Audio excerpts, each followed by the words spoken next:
Dalam Tuhan Yesus, yang percaya sama-sama katakan amin. Tepuk tangan yang meriah bagi Tuhan Yesus.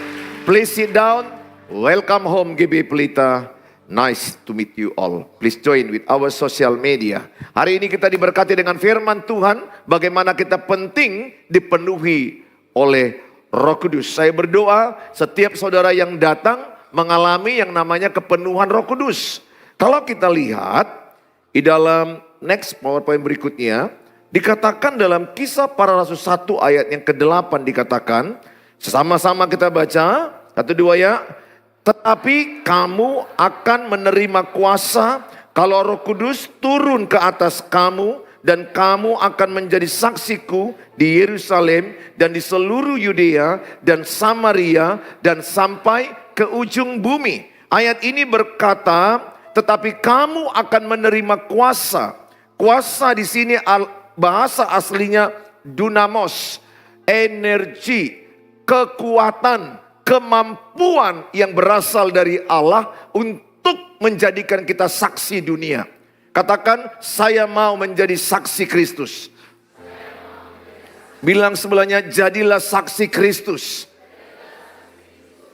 Saudara, ini adalah perkataan Tuhan Yesus ketika dia mau naik ke sorga. Di atas awan-awan, di daerah Betania, dia mengangkat tangannya dan berkata kepada murid-muridnya, kepada saksi mata, 500 pasang saksi mata. Dia berkata, terimalah Roh Kudus, maka engkau akan menerima kuasa, dan kuasa itu akan mendatangkan energi, kekuatan untuk mengalahkan keinginan daging, mengalahkan keinginan mata, mengalahkan keinginan dunia ini.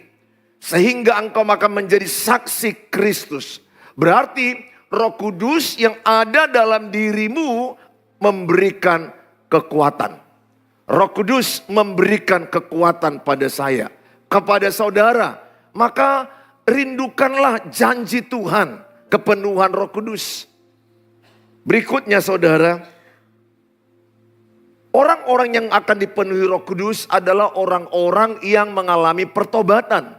Pertobatan itu ditandai dengan baptisan selam, baptisan Yohanes. Yaitu orang-orang yang bertobat, yang menerima Tuhan Yesus sebagai Tuhan dan Juru Selamatnya. Dia mau bertobat ditandai dengan baptisan pertobatan, baptisan selam, baptisan Yohanes. Saya percaya saudara juga orang-orang yang sudah mengalami pertobatan. Amin. Saudara sudah mengalami pertobatan. Makna baptisan Roh Kudus. Di dalam pengakuan iman GBI, baptisan Roh Kudus ini adalah karunia Tuhan. Katakan sama-sama, karunia Tuhan. Next berikutnya. Maka dikatakan ini adalah karunia Tuhan. Karunia Tuhan artinya pemberian Tuhan. Tidak bisa dipaksakan. Tidak bisa oleh karena kemauan saya, kekuatan saya. Tidak bisa. Tapi oleh karena saya percaya, saya haus, saya rindu, saya minta, maka dia akan berikan kepada saya. Dia berikan kepada saudara.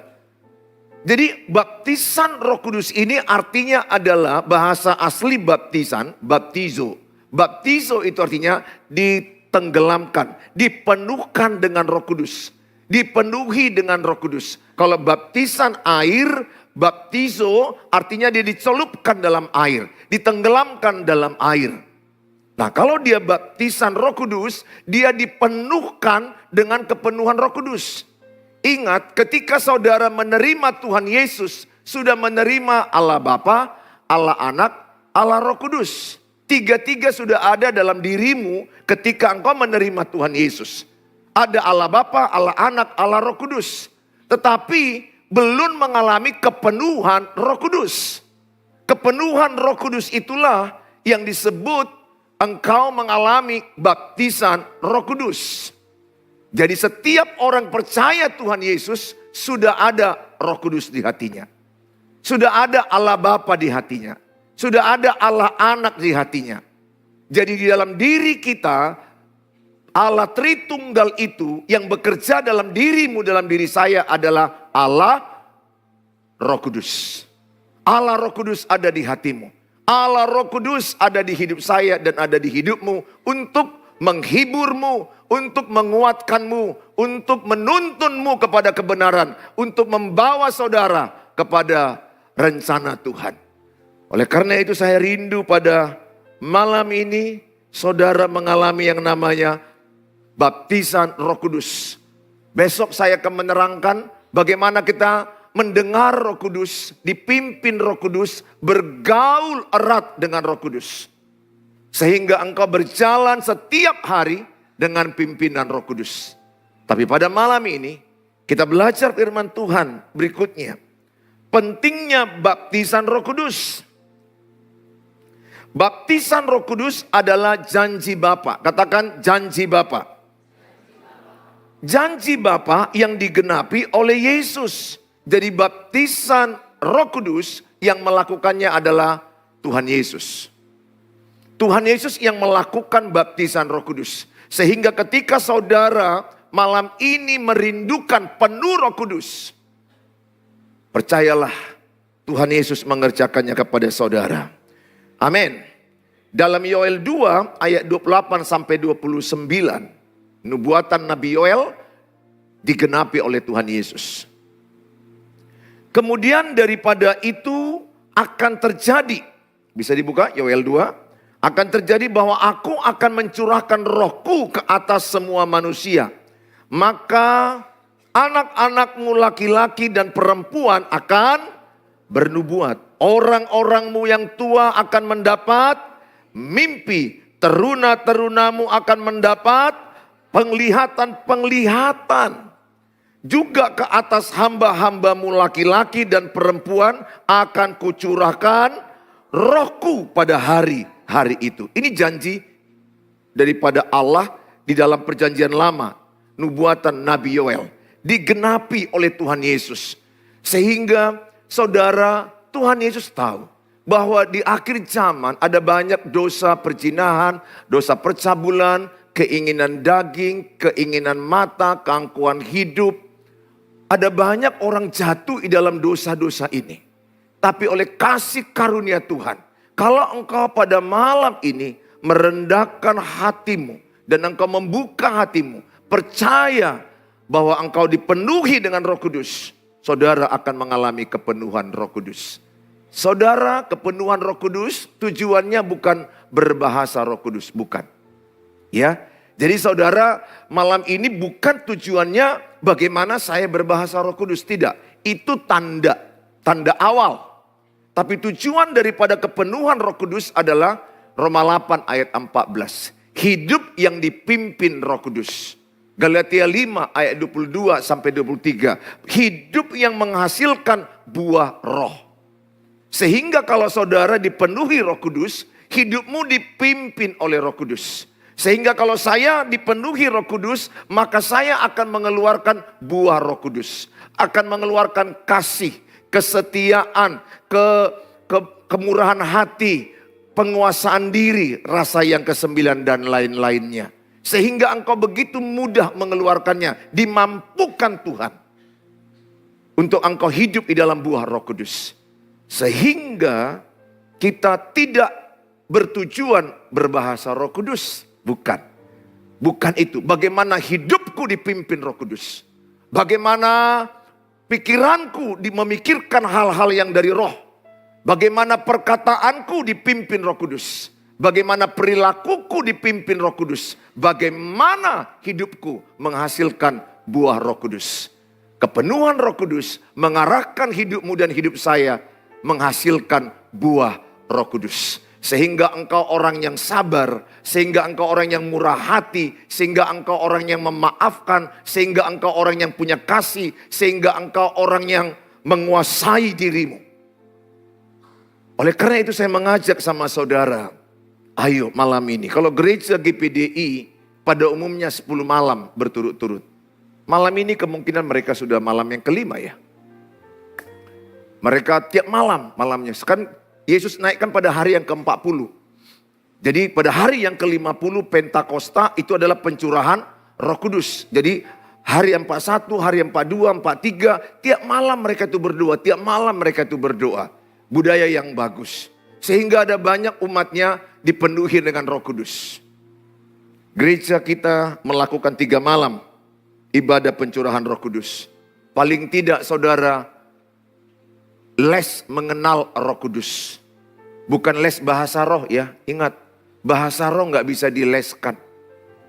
Jangan saudara mengajak orang, ayo les bahasa roh. Bahasa Inggris boleh. Saudara, bahasa roh itu adalah kasih karunia. Artinya pemberian Allah. Saudara percaya, saudara haus, saudara minta, diberi Tuhan.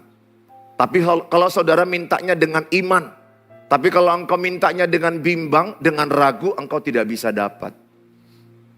Pak, kalau enggak dapat, apakah aku enggak dipimpin Roh Kudus? Bukan begitu juga artinya. Kalau engkau dipenuhi Roh Kudus, engkau lebih punya kuasa, lebih punya energi, lebih punya kekuatan untuk hidup dalam kekudusan. Saya ajak saudara baca Lukas 24 ayat yang ke-49. Lukas 24 ayat 49. Ya, saudara harus paham dulu materinya ya. Bilang sebelahnya, pahami dulu materinya ya. Pahami dulu, nanti saudara kita praktek bagaimana kepenuhan Roh Kudus. Ya, saya akan doakan dari sini ke situ.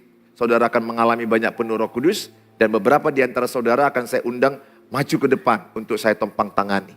Supaya saudara mengalami kepenuhan Roh Kudus. Sekali lagi, tujuan kita bukan bahasa Roh Kudus. Ya, jadi kalau saudara dapat bahasa Roh Kudus bukan berarti rohanimu lebih hebat dari orang lain. Tujuanmu bagaimana hidupmu dipimpin Roh Kudus, menghasilkan buah Roh Kudus. Sehingga Roh Kudus itu akan memberikan kepada kau energi, kekuatan untuk mengalahkan ketakutan, kecemasan, kebimbangan.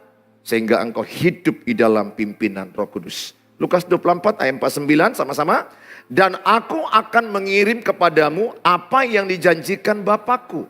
Tetapi kamu harus tinggal di dalam kota ini sampai kamu diperlengkapi dengan kekuasaan dari tempat tinggi. Janji Bapa, mereka harus tinggal di kota Yerusalem. Jangan tinggalkan Yerusalem. Karena janji Bapa akan ada baptisan Roh Kudus. Coba kita baca Kisah 1 ayat 4 sampai 5. Kisah 1 ayat 4 sampai 5. Mari sama-sama baca, 1, 2 ya. Pada suatu hari ketika ia makan bersama-sama dengan mereka, ia melarang mereka meninggalkan Yerusalem dan menyuruh mereka tinggal di situ menantikan janji Bapa yang demikian katanya. Telah kamu dengar daripadaku, sebab Yohanes membaptis dengan air, tetapi tidak lama lagi kamu akan dibaptis dengan Roh Kudus. Siapa yang ngomong ini? Tuhan Yesus. Tuhan Yesus yang ngomong ini. Tuhan Yesus yang bicara kepada para rasul, kepada murid-muridnya sebelum dia naik ke sorga. Dia berkata, tidak lama lagi kamu akan dibaptis dengan Roh Kudus. Dibaptis artinya dipenuhi dengan Roh Kudus. Dipenuhkan dengan Roh Kudus. Saya berdoa malam ini juga sebagaimana Yesus berjanji kepada para rasul. Dan para rasul dan para murid-muridnya mengalami kepenuhan Roh Kudus. Saya berdoa, engkau mengalami yang namanya baptisan Roh Kudus. Yang berikutnya, memampukan orang percaya untuk hidup kudus. 2 Petrus 1 ayat 3. Karena kuasa ilahinya telah menganugerahkan kepada kita segala sesuatu yang berguna untuk hidup yang saleh. Oleh pengenalan kita akan Dia yang telah memanggil kita oleh kuasanya yang mulia dan ajaib. Minggu lalu kita sudah diajarkan bahwa Roh Kudus membawa seseorang hidup kudus. Bahwa Roh Kudus akan membawa seseorang hidup kepada kesucian. Namanya pun Roh Kudus. Roh Kudus dan tubuhmu, tubuh saya adalah bait Roh Kudus. Arti bait Roh Kudus adalah tempat tinggal Roh Kudus. Jadi tempat tinggal Roh Kudus bukan gedungnya, bukan mereknya, tapi dirimu dan diri saya adalah tempat tinggal Roh Kudus. Makanya orang yang dipenuhi Roh Kudus pastilah dituntun kepada kekudusan. Orang yang dipenuhi Roh Kudus pasti membenci kenajisan. pasti membenci perzinahan, percabulan. Di sini masalahnya, ada banyak kadang-kadang orang yang penuh Roh Kudus jatuh dalam perzinahan. Mungkin dia bisa berbahasa Roh Kudus, tetapi tidak menghasilkan hidup yang dipimpin oleh Roh Kudus. Sehingga kesaksian hidupnya menjadi batu sandungan bagi orang. Jadi bukan bahasa Roh Kudusnya kita yang tertarik, tetapi hidup yang dipimpin Roh Kudus. Hidup yang di dalam buah Roh Kudus. Makanya orang yang hidup dipenuhi Roh Kudus, dia mudah memaafkan. Gaya hidupnya mengampuni. Tapi saya juga heran kalau bisa melihat orang kepenuhan Roh Kudus, berbahasa Roh Kudus, gemetar-gemetar, tapi nggak mengampuni. Sepertinya itu tidak cocok dengan Alkitab. Jadi saya bukan tertarik dengan saudara berekspresi malam ini, mungkin ada manifestasi, saudara mungkin gemetar-gemetar. It's okay, itu bisa-bisa aja. Awal-awal berbahasa Roh Kudus orang bisa namanya gemetar atau mungkin berteriak dengan begitu semangat. Itu oke, tanda awal. Tapi bukan itu yang menjadi tujuan kita, saudara. Itu manifestasi atau ekspresi. Kerinduan Tuhan adalah hidupmu menjadi saksi Kristus. Lewat pikiranmu, lewat perkataanmu, lewat perilakumu mencerminkan Kristus. Sehingga kalau saudara malam ini dipenuhi Roh Kudus, percayalah, saudara semakin dituntun serupa dengan Kristus. Sehingga setiap saudara yang penuh Roh Kudus semakin suka dengan kekudusan. Semakin tidak suka dengan kebohongan, semakin tidak suka dengan yang namanya kejahatan, kenajisan. Saudara akan menolak dari dalammu sendiri. Berkali-kali di handphone saya kadang muncul yang namanya pornografi. Karena mungkin faktor algoritma atau mungkin situasi yang semua HP gadget akan muncul tanpa diundang. Tetapi saya ada Roh Kudus di hati saya dan ada gerakan di hati saya, skip. Kalau nggak bisa di skip, baptis gadgetmu. Sebelum dibaptis, serahkan aja ke gereja. Kita mau beli kursi.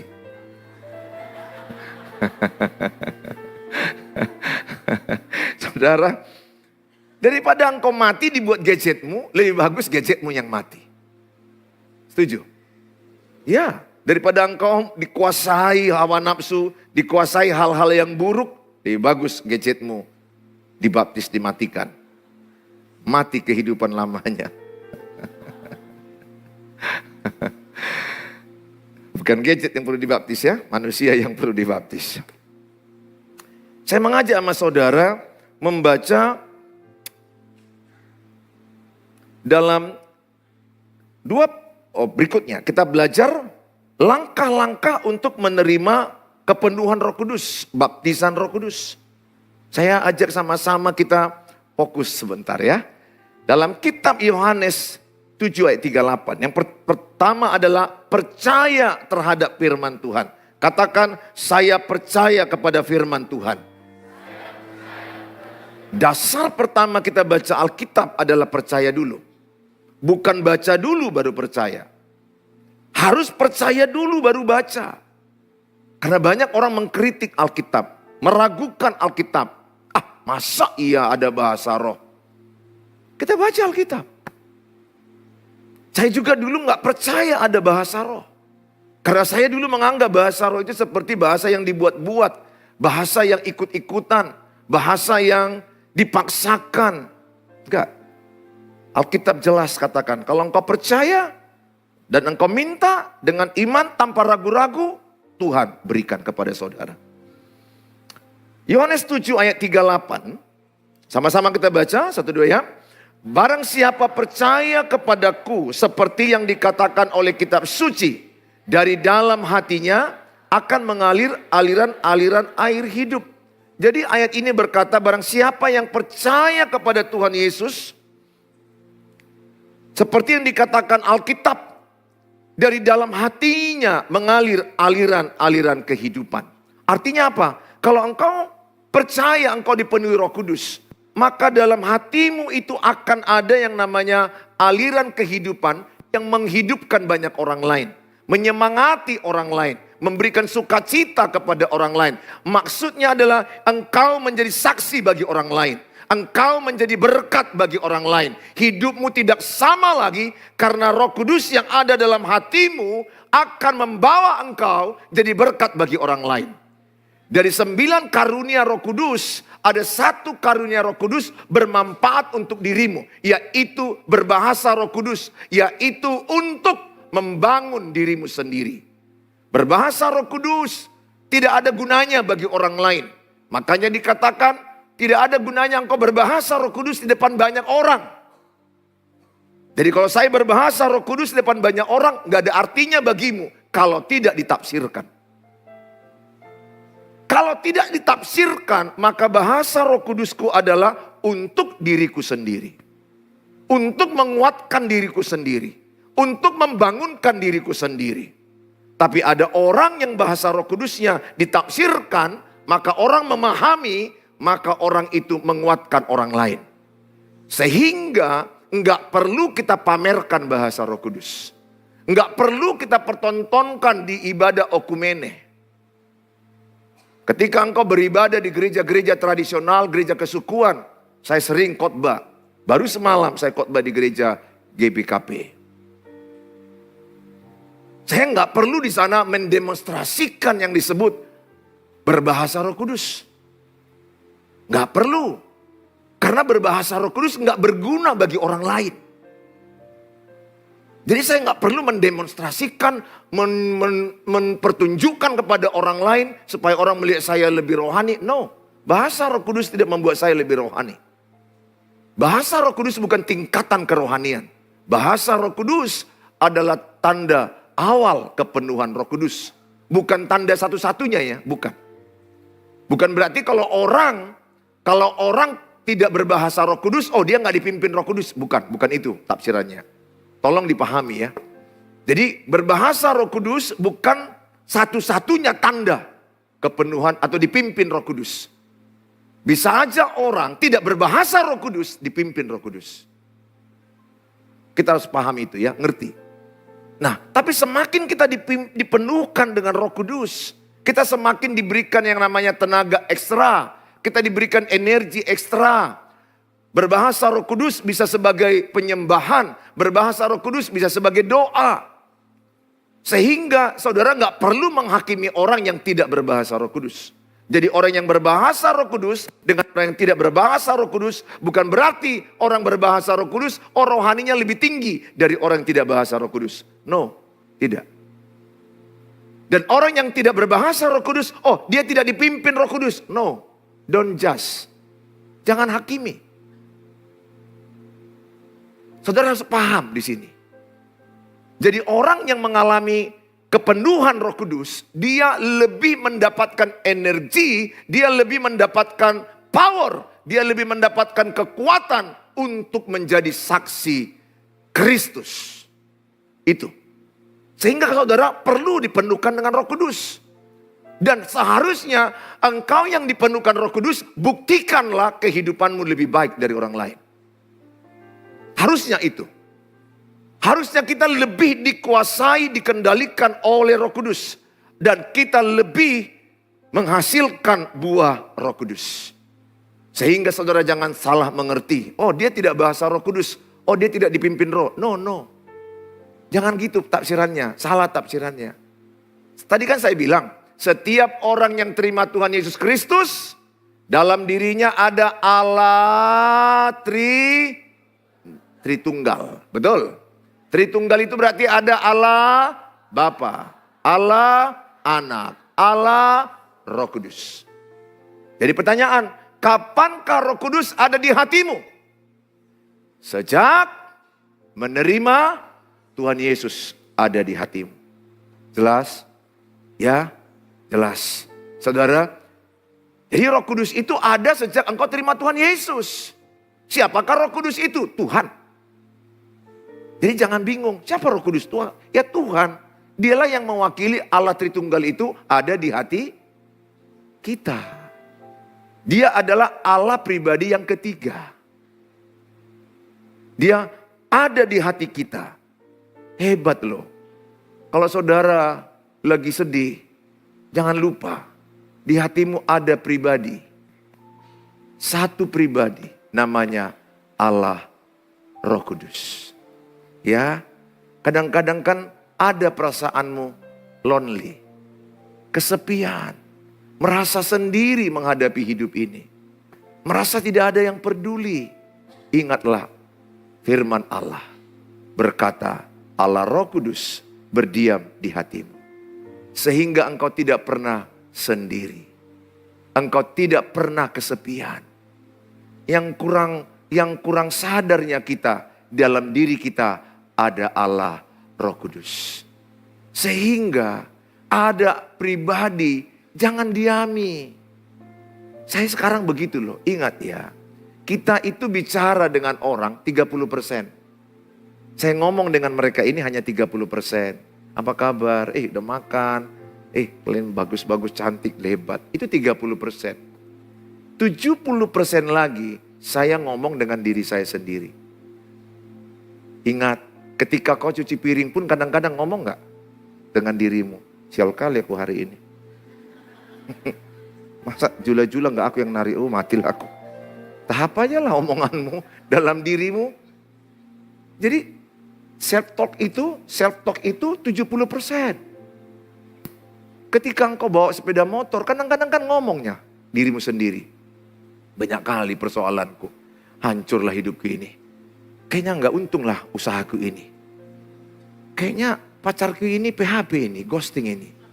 Ini peristiwa pet cat. Yang mem-PHP saya. Jadi hati-hati. Coba ketika engkau menggosok, pasti kau ngomong juga kan dengan dirimu.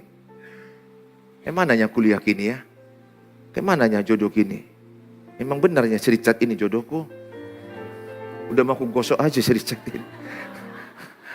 Semua diboncengnya, semua didekatinya. Gosoklah kau Richard, kita kira gitu. Ketika ada persoalan, kan dirimu ngomong dengan dirimu. Kutanya dulu, terasanya dirimu, engkau ngomong dengan dirimu? Betul ya? Nah sekarang coba ganti malam ini. Engkau ngomong dengan Roh Kudus. Bilang sebelahnya, ngomong dengan Roh Kudus. Bilang sebelahnya, curhat dengan Roh Kudus. Daripada kau ngomong-ngomong sendiri, gak tahu kau siapa ngomong-ngomong, gak tahu. Kemana-mana sedih kali hidupku, nangis sendiri kau. Kau lap sendiri, nangis sendiri, lap sendiri. Susah kan hidup. Cobalah praktekkan apa yang kupraktekkan. Ketika ada pikiranku takut, cemas, pikiranku negatif, aku bicara sama Roh Kudus. Roh Kudus, apa mau kubuat? Roh Kudus itu ngomong. Roh Kudus bilang, udahlah, jangan kau ingat yang lalu. Udahlah, lihat kelebihan pasanganmu. Kalau kau lihat kekurangannya, makin jelek kau lihat dia. Ya Roh Kudus itu baik loh. Roh Kudus itu bisa, kalau kau lihat kelebihannya, dia makin cantik. Betul, kau praktekkan. Memoriku ku sweet. Ku ubah mengingat kebaikannya. Makin sarangeo saudaraku. Makin cantik dia. Tapi kalau makin ku ingat-ingat perlakuannya, hal yang menyakitkan, makin jelek. Roh Kudus itu pribadi. Allah Roh Kudus. Ingat, Allah Tritunggal, 3 pribadi dalam satu kesatuan yang tidak bisa dipisahkan di dalam nama Tuhan Yesus Kristus. Namanya pribadi. Pribadi itu perlu diajak ngomong, perlu diajak bicara. Besok saya jelaskan itu. Maka sekarang saya paling dihibur oleh Roh Kudus. Kadang-kadang sahabatmu itu mengecewakanmu. Manis di depan, pahit di belakang. Kau disanjung di depan, dijatuhkan kau di belakang.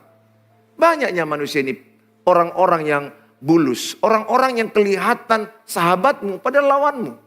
Padahal dia musuh dalam selimut. Saya mau katakan, sayang ya kalau engkau tidak mau bicara dengan Roh Kudus. Saya enggak paksakan kau bahasa Roh Kudus. Enggak. Karena bahasa Roh Kudus enggak bisa dipaksa. Nanti kejadiannya seperti yang di Siantar. Orang sudah bahasa Roh Kudus, contoh aja ya, la la la la, maka dia nyanyi sendiri, Isabella, la la la la, kan kacau, kan maksa dia. Itu akibat maksa. Kayak yang di Tarutung, orang bahasa rohnya, dia juga nyanyi, sirting melicang licang la la la, sirting melicang la la. Dia pikir itu hanya sekedar bahasa-bahasa. Jangan maksa, bilang sebelahnya jangan maksa. Jangan ikut-ikutan. Saudara, enggak. Bahasa Roh Kudus itu kasih karunia. Ya, gift, spiritual gift. Itu adalah pemberian Tuhan yang saudara minta dengan kepercayaan. Kisah 10 ayat 45 sampai 47. Kita 10 ayat 45 sampai 47. Ya. Sama-sama kita baca, 1-2 ya.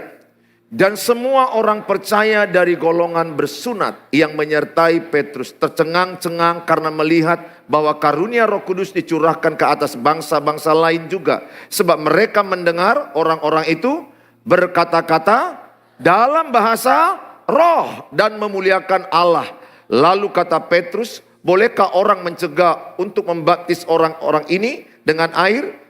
Sedangkan mereka telah menerima Roh Kudus sama seperti kita. Maksudnya adalah harusnya kan baptisan pertobatan dulu, penuh Roh Kudus dulu, baptisan pertobatan, baptisan selam dulu, baru baptisan Roh Kudus. Tapi Rasul Paulus berkata mereka sudah duluan berbahasa roh. Ingat, ini ada tulisan bahasa roh. Apa itu bahasa roh? Bahasa yang diberikan oleh Roh Kudus. Jadi bukan bahasa yang dipaksakan. Bukan bahasa yang dibuat-buat. Maka ketika nanti saya doakan saudara, nggak perlu bingung. Karena bahasa itu nggak bisa kau pikirkan. Bahkan bahasa itu kau tidak mengerti. Tapi engkau bisa merasakan, menguatkan hatimu, membangunkan rohanimu. Kenapa saya berbahasa roh di depan mimbar ini? Karena saya perlu membangun diri saya. Karena saya perlu menguatkan diri saya. Tapi bahasa roh saya tidak membangunkanmu, tidak memberkatimu. Sehingga bahasa roh saya tidak ada gunanya bagimu kalau tidak ditafsir. Tapi kenapa saya bahasa roh di depan ini? Supaya saya dibangunkan rohaniku. Supaya aku dikuatkan. Tapi aku harus tahu diri. Berbahasa Roh Kudus. Dengan batas yang saya rasakan cukup. Jadi saya tidak perlu show up bahasa roh. Nggak perlu mempertontonkan. Nggak perlu memperlihatkan kepada orang lain. Wah, aku ini sudah rohani. Tandanya aku bahasa roh. Tidak. Orang yang lebih rohani, ciri-cirinya memikirkan hal-hal rohani. Bukan bahasa. Hidupmu apakah engkau hidup dalam roh? Apakah engkau memikirkan hal-hal roh? Kalau saudara masih memikirkan hal-hal daging, hal-hal pornografi, hal-hal keinginan daging, perzinahan, percabulan, cinta uang, cinta dunia, saudara belum rohani. Orang yang rohani itu pikirannya hal-hal rohani. Saudara, saya ajak sama saudara memahami. Yang berikutnya, haus dan rindu akan Roh Kudus. Yohanes 7 ayat 37. Tadi kita bacakan ini ya. Kita baca Yohanes 7 ayat 37. Sama-sama kita baca. Yohanes 7 ayat 37. 1-2 ya. Dan pada hari terakhir, yaitu pada puncak perayaan itu, Yesus berdiri dan berseru, barang siapa haus, baiklah ia datang kepadaku dan minum. Barang siapa haus, artinya haus, dia sangat rindu. Dia sangat kepingin dipenuhi Roh Kudus. Saya sudah pada masa lalu saya, 2 tahun setelah saya dapat pengajaran, baru saya dapat kepenuhan Roh Kudus, ditandai berbahasa Roh Kudus. Karena pada awalnya saya percaya, saya rindu, tapi pikiranku masih kayaknya ini kurang percaya gitulah. Sedikit ada penolakan dalam pikiranku membuat saya tidak bisa berbahasa Roh Kudus. Karena saya merasa jangan-jangan ini dibuat-buat, jangan-jangan ini dipaksakan, jangan-jangan ini sudah diajari sebelumnya. Itu membuat saya tidak mengalami kepenuhan Roh Kudus. 2 tahun saya menantikan itu. Tapi setelah saya berdoa, saya tolak segala ketidakpercayaan. Saya berkata kepada Roh Kudus, saya percaya kepada Tuhan Yesus. Kalau saya meminta roti, tidak mungkin dikasih batu bata. Kalau saya minta, kata Alkitab, kalau engkau minta ular, gak mungkin dikasih ikan. Artinya apa? Kalau kita minta Roh Kudus kepada Bapa, tidak mungkin dikasih roh jahat. Percayalah, kalau malam ini kau percaya, kau minta Roh Kudus, kau dipenuhi Roh Kudus, engkau akan diberikan Roh Kudus. Jangan sangsi, jangan ragu. Keraguanmu membuat engkau tidak mengalami kepenuhan Roh Kudus. Saudara, yang berikutnya, datang dan minta dengan iman kepada Tuhan Yesus. Markus 11 ayat yang ke-24.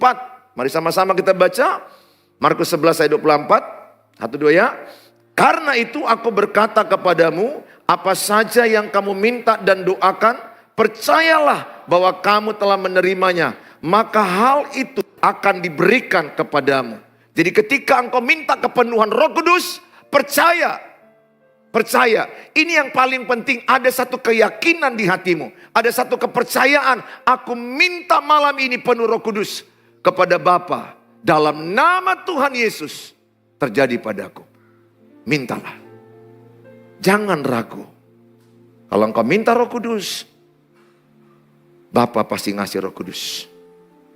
Saudara, dalam Lukas 11 ayat 9 sampai 13 saya baca. Oleh karena itu, aku berkata kepadamu, mintalah maka akan diberikan kepadamu.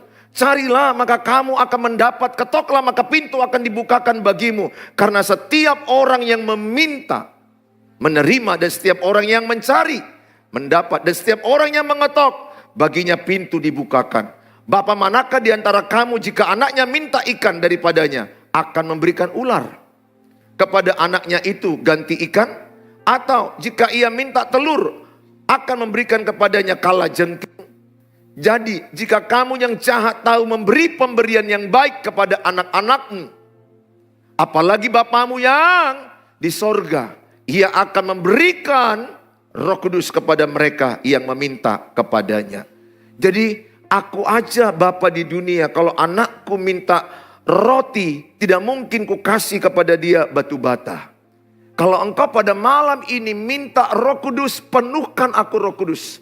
Seperti janji Bapa kepada para rasul, akan ada pencurahan Roh Kudus, akan ada baptisan Roh Kudus. Percayalah, Roh Kudus yang akan kau terima. Jangan takut. Kalau roh jahat, kau makin jahat. Kalau roh jahat yang ada di hatiku, aku berbahasa Roh Kudus, berarti aku makin jahat.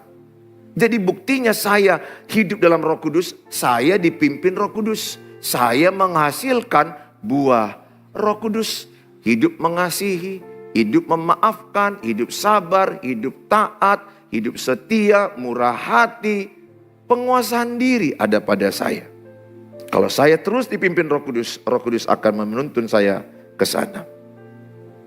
Saudara, yang berikutnya, didoakan atau lewat penumpangan tangan oleh hamba Tuhan. Kisah 19 ayat 1 sampai kepada ayat yang ke-6. Mari sama-sama kita baca yuk. Saudara, kita mau masuk doa habis ini ya. Kisah 19 ayat 1 sampai 6. Sama-sama kita baca. Ketika Apolos masih di Korintus, Paulus sudah menjelajah daerah-daerah pedalaman dan tiba di Efesus. Di situ didapatinya beberapa orang murid. Katanya kepada mereka, sudahkah kamu menerima Roh Kudus ketika kamu menjadi percaya? Akan tetapi mereka menjawab dia, belum. Bahkan kami belum pernah mendengar bahwa ada Roh Kudus. Lalu kata Paulus kepada mereka, kalau begitu dengan baptisan manakah kamu telah dibaptis? Jawab mereka, dengan baptisan Yohanes. Kata Paulus, baptisan Yohanes adalah pembaptisan orang yang telah bertobat. Dan ia berkata kepada orang banyak bahwa mereka harus percaya kepada dia yang datang kemudian daripadanya, yaitu Yesus. Ketika mereka mendengar hal itu, mereka memberi diri mereka dibaptis dalam nama Tuhan Yesus. Terus, dan ketika Paulus menumpangkan tangan atas mereka, turunlah Roh Kudus ke atas mereka, dan mulailah mereka berkata-kata dalam bahasa roh dan bernubuat. Saudara, jangan bilang bahasa roh tidak ada. Ada. Yang benar, mereka tidak membahas lagi bahasa roh. Atau ada yang menafsirkan bahasa roh itu untuk dulu. Tidak ada lagi bahasa roh. Mereka katakan yang ada bahasa kasih. Nggak ada ayatnya. Nggak ada ayat yang saya baca bahasa roh sudah berakhir. Nanti berakhirnya itu setelah kita di sorga. Jadi kita sudah bertemu dengan Tuhan Yesus. Sehingga bernubuat akan berlalu. Semua karunia akan berlalu, tapi kasih tidak akan berlalu. Iman, pengharapan, dan kasih yang terbesar adalah kasih. Tapi ada banyak orang coba menaksirkan bahasa roh itu dulu, sekarang gak ada. Ini kan zaman Rasul Paulus. Itu kan perjanjian baru, PB. Kita kan hidup dalam PB. Antara Rasul Paulus kepada kita kan dalam satu zaman. Yang berbeda kan di perjanjian lama dengan perjanjian baru. Perjanjian lama Allah di antara manusia. Perjanjian baru Allah di dalam manusia. Harus kalian paham itu.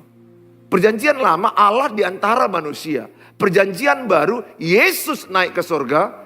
Dia mencurahkan Roh Kudus tinggal di hatimu. Berdiam di hatimu untuk menghiburmu, untuk menguatkanmu, untuk menuntunmu dalam kebenaran. Sehingga suara Roh Kudus yang kau dengar, cirinya memberikan tuntunanmu kepada kebenaran. Membawamu kepada kebenaran. Membangun, menguatkan, menghiburkan. Itulah suara Roh Kudus. Tapi kalau dalam pikiranmu menjatuhkan, melemahkan, menakutkan, mengkhawatirkan, memandang ke belakang, itu suara iblis. Jadi suara Roh Kudus itu sangat membangun, sangat menguatkan. Saya sangat bersyukur ada Roh Kudus di hati saya.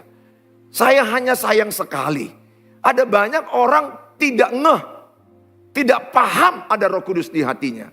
Kutanya sama saudara, mana lebih tertarik padamu malam ini? Ku kasih uang cash sama saudara satu kotak sebesar ini, 1 miliar. Atau saudara memahami Roh Kudus? Mana lebih menarik hatimu? Uang 1 miliar atau Roh Kudus? Bertobatlah kalian, sebab kerajaan Allah sudah dekat. Itu pun masih payah menjawabnya. Takut bohong kalian kan? Baguslah. Masih takut kalian berbuat bohong di gereja. Tapi kalau engkau langsung berbohong, oh Roh Kudus, Roh Kudus. Padahal dengar khotbah tadi pun.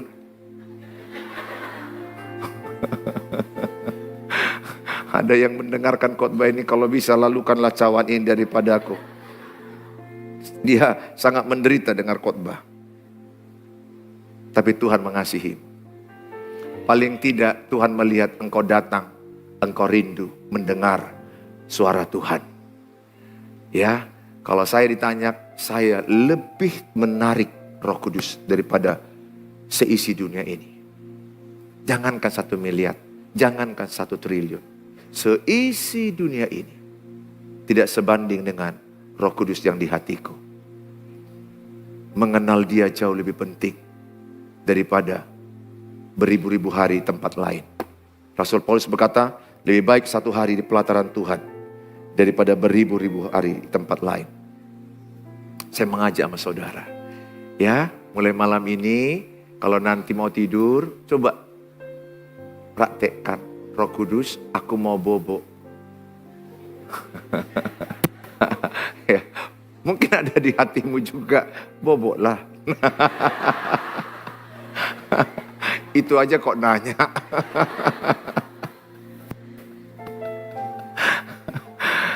Saya jangan takut dengan Allah Roh Kudus, nanti salah ngomong. Tuhan tahu. Engkau masih baru mengenal pribadi itu. Sama dengan seorang pribadi yang belum kau kenal. Kalau ada di terminal atau di airport, saudara kan pasti ngomongnya gugup kan? Selamat pagi Pak, ya kan gitu. Masih karena kau masih baru kenal. Kalau nanti kau sudah enak dengan Roh Kudus, kau ngomongnya itu seperti anak dengan bapak. Like son and father. Ngomongnya itu nggak pakai bahasa-bahasa yang dibuat-buat. Ngomongnya itu engkau bisa bicara apa adanya. Ya seperti anakku Hani ngomong sama saya. Dia nggak ngomong dengan cara-cara selamat pagi Bapak Gembala. Nggak. Saya juga jadi ilfil kan, nggak ada apa. Ngapain? Jadi saudara pun kalau ngomong dengan Roh Kudus jangan terlalu begitu sangat kaku. Roh Kudus dalam nama Tuhan Yesus. Lagi ngapain? Nah saudara, jadi saudara jangan terlalu kaku gitulah. Aduh, percaya deh saya katakan. Kalau engkau bawa sepeda motor, bisa nggak ngomong dengan Roh Kudus? Aduh Roh Kudus, ini aku mau interview, tolong aku gemetar loh. Bener, aku takut Roh Kudus, aku gemetar, apa ngomong apa? Nanti ada bisikan di hatimu. Kuasai dirimu, aku menyertai. Jangan takut. Itu suara Roh Kudus. Suara Roh Kudus adalah firman Allah. Jadi suara Roh Kudus itu adalah firman Tuhan. Setiap suara yang di hatimu dalam pikiranmu, yang seturut firman Allah, itu Roh Kudus. Segala sesuatu suara dan pikiranmu di hatimu yang bertentangan dengan Alkitab, itu suara iblis.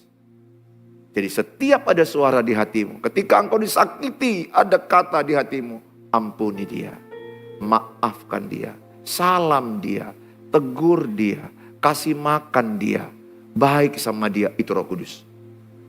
Tapi kalau di hatimu ada lihat seorang cowok karena engkau di PHP, di ghosting, engkau suka disakitin, dikecewakan, pas dia lewat ada suara, jambak dia, siram air panas. Itu udah pasti iblis. Kalau Roh Kudus, sabar. Memang bukan dia jodohmu. Jodohmu yang terbaik udah kusediakan. Sabar, nggak usah kau kecewa. Udah jangan nangis terus, nanti matamu bengkak. Ayo minum air ke belakang. Roh Kudus itu bisa begitu loh. Dia pribadi yang bisa berbisik secara pribadi di hatimu. Menghiburmu, menguatkanmu. Udah berapa lama kau tidak ke salon? Pergi ke salon. Supaya kau lebih segar, lebih sehat. Ayo olahraga, ayo berbuat baik. Segala sesuatu, dorongan di hatimu yang baik, yang benar, itu berasal dari Bapa. Saya bersyukur sekali punya Roh Kudus. Kadang-kadang kan kita jumpa orang yang menyebalkan kita, yang menyakiti kita, mengecewakan kita. What I do? Kan kita gak gampang jumpa orang yang kita tahu ini mengesalkan orang ini. Lihat mukanya pun kadang udah mau muntah sebenarnya. Tapi kita papasan, kita jumpa. Karena mungkin dia mengecewakan, mengkhianati kita, membuli kita, menghina kita di belakang. Bahkan dia bermuka dua, baik di depan, buruk di belakang. Tapi apa yang kita lakukan? Roh Kudus itu akan menuntun saya berkali-kali. Roh Kudus itu berbicara, tetap berbuat baik, tetap sapa, tetap kasihi dia, tetap salam dia, tetap engkau menegurnya dengan kasih Kristus. Bahkan ada Roh Kudus menegur saya, tetap kau kasih dia makan, kau kasih dia minum. Roma 12. Berilah makan dan minum seterumu. Roh Kudus itu berbisik di hatimu, menuntun engkau. Karena Roh Kudus itu adalah Allah pribadi. Bukan Allah patung, bukan Allah batu yang mati di hatimu. Dia adalah pribadi yang hidup, yang bisa berbicara. Bahkan ketika saya konflik sama istri saya berdoa, Roh Kudus tolong, ini emosi kami sudah mulai naik. Roh Kudus berbicara di hati saya, kuasai dirimu, jangan jawab satu kata pun. Tapi aku gak kuat, aku beri kau kekuatan. Aku dimampukan. Di tengah-tengah emosiku udah mulai naik, amarahku udah mulai naik, istriku udah duluan lebih naik. Dan biasanya aku menyambut dia dengan naik dulu. Bertahun-tahun saya bisa sudah mengalahkan kedaginganku. Itu karena Roh Kudus. Saya berdoa. Ingat, orang Kristen banyak mau makan berdoa, mau tidur berdoa, mau marah gak berdoa. Mau makan berdoa gampang. Tinggal makan, itu bagus, puji Tuhan. Tapi saat engkau mau marah, itu sangat penting engkau berdoa. Itu saya praktekkan. Bilang sebelahnya, sebelum marah, berdoa dulu. Itulah orang yang dipimpin Roh Kudus.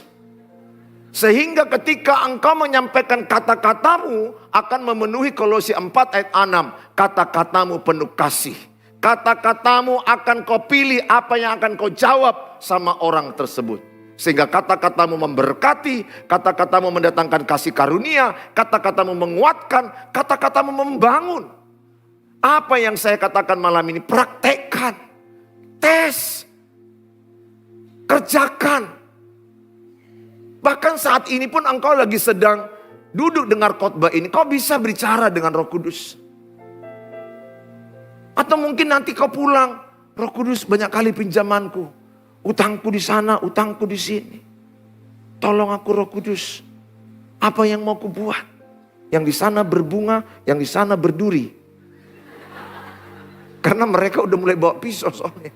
Karena utang gak dibayar tapi bergaya. Ada orang kan nggak tahu diri, utang nggak dibayar tapi masih bisa foto sambil makan di restoran, upload Facebook. Udah gila mon, udah nggak bayar utang masih tega lagi foto di Facebook sambil makan. Jangan ya, kalau utangmu belum kau bayar, engkau mungkin menikmati foto itu, tapi orang yang melihat foto itu ada yang kematian lihat foto itu dan kemarahan. Mungkin kau berkata, Roh Kudus apa aku buat di sini, utang sana, utang sana, utang sana, utang. Roh Kudus akan berbisik di hatimu. Stop berutang. 2, menghemat. 3, bayar mulai dari yang kecil. Kalau kemarin ada 5, bayar dulu 3, tinggal 2. Hadapi yang 2 ini. Jangan tambah lagi. Karena ada orang udah 5 gak dibayar, ditambahnya lagi 5 lubang lagi.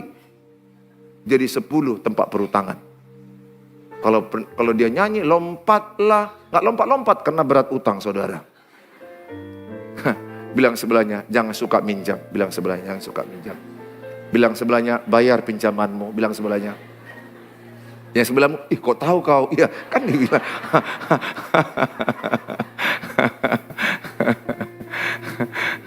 Tapi saudara, jangan karena pribadi Roh Kudus itu begitu dekat samamu, sehingga kalau engkau mau beli rujak, Roh Kudus yang mana aku beli?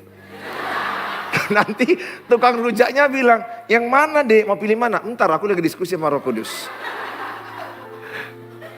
Oh jambu 2. Nah jangan, nanti kau jadi agak lain. Ada film itu agak lain. Jangan. Janganlah ya. Nanti mau pakai baju Roh Kudus, ini hari Minggu.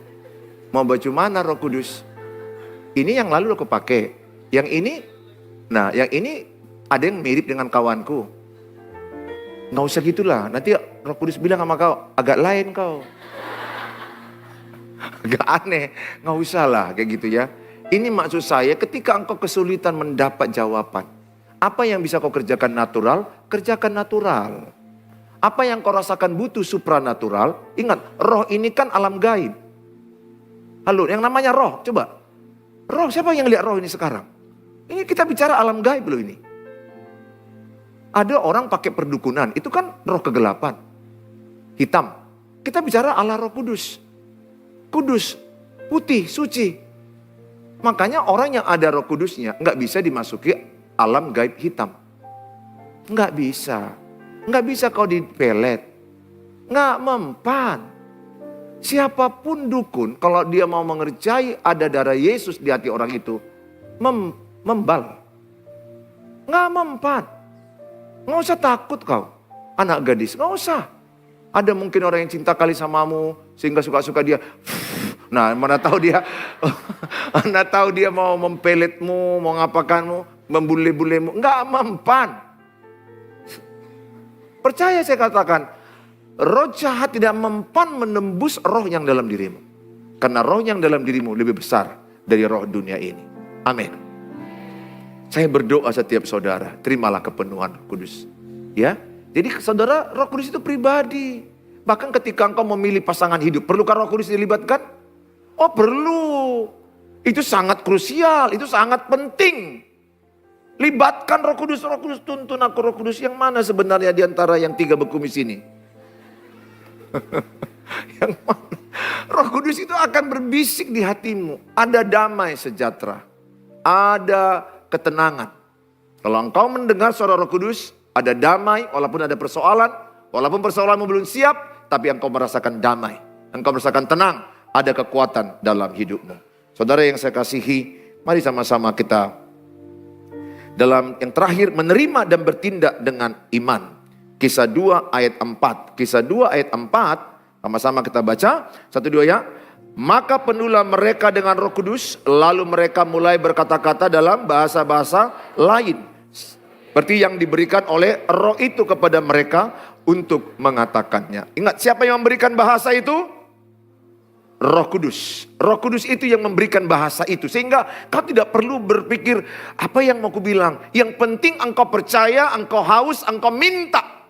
Artinya apa? Ketika engkau datang malam ini, engkau nggak boleh hanya jadi patung. Kalau saudara haus, saudara pasti aktif, betul? Ambil aqua, buka botolnya, minum.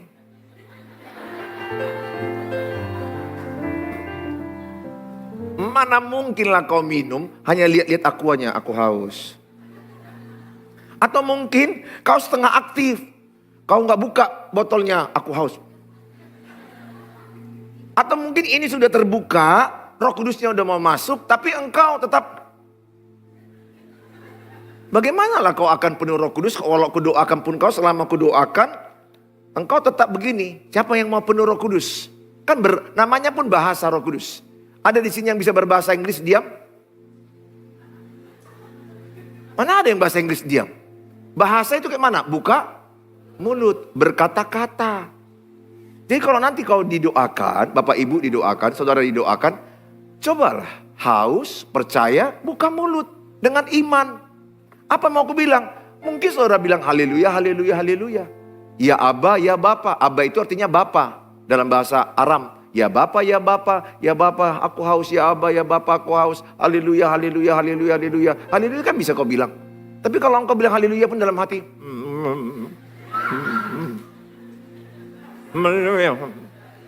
Pasti gak kudoakan. Karena lama-lama aku yang aneh lihat kau kan gitu. Gak bisa lagi doakan. Karena aku udah lama mendoakan orang penuh Roh Kudus. Ada yang kulihat kudoakan patung gini ya. Siapa yang mau penuh Roh Kudus? Angkat tangan dia. Maju ke depan, maju. Tapi di depan dia gini aja. Kurasa siapapun gak bisa. Mana bisa minum kalau gak buka mulut, betul saudara. Harus aktif. Jadi kalau nanti engkau didoakan, apa mau aku bilang Pak? Aku gak ngerti. Ya aku pun gak ngerti apa mau kau bilang. Siapa yang mau ngerti? Karena gak bisa dileskan. Kan gak bisa aku bilang how are you? Karena itu bahasa Inggris. Sarangeo itu bahasa Korea. Jadi jangan tanya apa mau aku bilang Pak. Paling pun aku hanya bilang pertama kau percaya. Engkau rindu. Kemudian engkau berdoa. Mungkin kalau waktu berdoa haleluya, haleluya. Kan bahasa itu. Itu kan bahasa Ibrani. Haleluya, haleluya, haleluya. Itu kan bahasa surgawi. Haleluya. Atau ya Aba. Aba itu Bapa. Ya Aba, ya Bapa, ya Aba, ya Bapa, aku penuh Roh Kudus, aku penuh Roh Kudus, aku rindu penuh Roh Kudus. Penuhkan aku. Ya Roh Kudus yang memberikan itu kepadamu. Tidak bisa diajarkan. Tidak bisa dileskan. Tidak bisa dibuat-buat. Pak kalau gak dapat, gak masalah. Gak perlu tertuduh. Itu hanya kasih karunia. Kalau engkau dapat, engkau semakin mendapatkan kekuatan. Mengalahkan ketakutan, mengalahkan dosa, mengalahkan kedagingan. Tepuk tangan bagi Tuhan Yesus.